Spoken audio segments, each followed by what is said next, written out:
আজ ছুটির দিন, তাই একটু গ্লোরিয়াস গ্রিন জুস বানাবো। তার জন্য যেসব উপকরণ লাগবে সেগুলো আমি আগেই ভিজিয়ে রাখি। আর এই যে পালং শাক, দেখেন এই পালং শাকগুলো একদম গ্রাম থেকে আনা। এই পালং শাকে মানে প্রিজারভেটিভ নাই, একদম তুলেই কালকে হাটবার ছিল গ্রামের ভিতরে, সেখান থেকে আমি নিয়ে আসছি। তো এখানে আমার গ্লোরিয়াস গ্রিন জুসে যেটা লাগবে, পালং শাক, শশার পরিবর্তে আমি খিরাই দিব, আর লাগবে হচ্ছে লেবু, লাগবে আদা, আপেলটা ভিজানোই আছে। এবার এগুলো আমি একটু কেটে নিচ্ছি।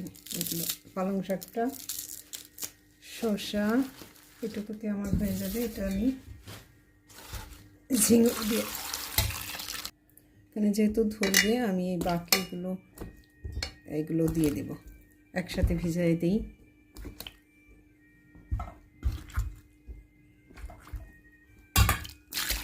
আর আমি চেষ্টা করি যে কোনো ছুটির দিন বা প্রতিদিন যে কোনো একটা শরবত বা এই ধরনের green juice, ABC nourishing juice, glorious green juice এগুলো করতে।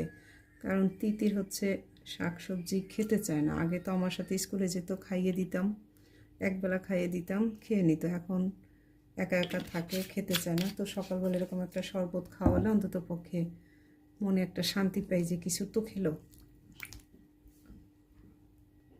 এটা ঢেকে আমি বেশ কিছুক্ষণ রেখে দেবো।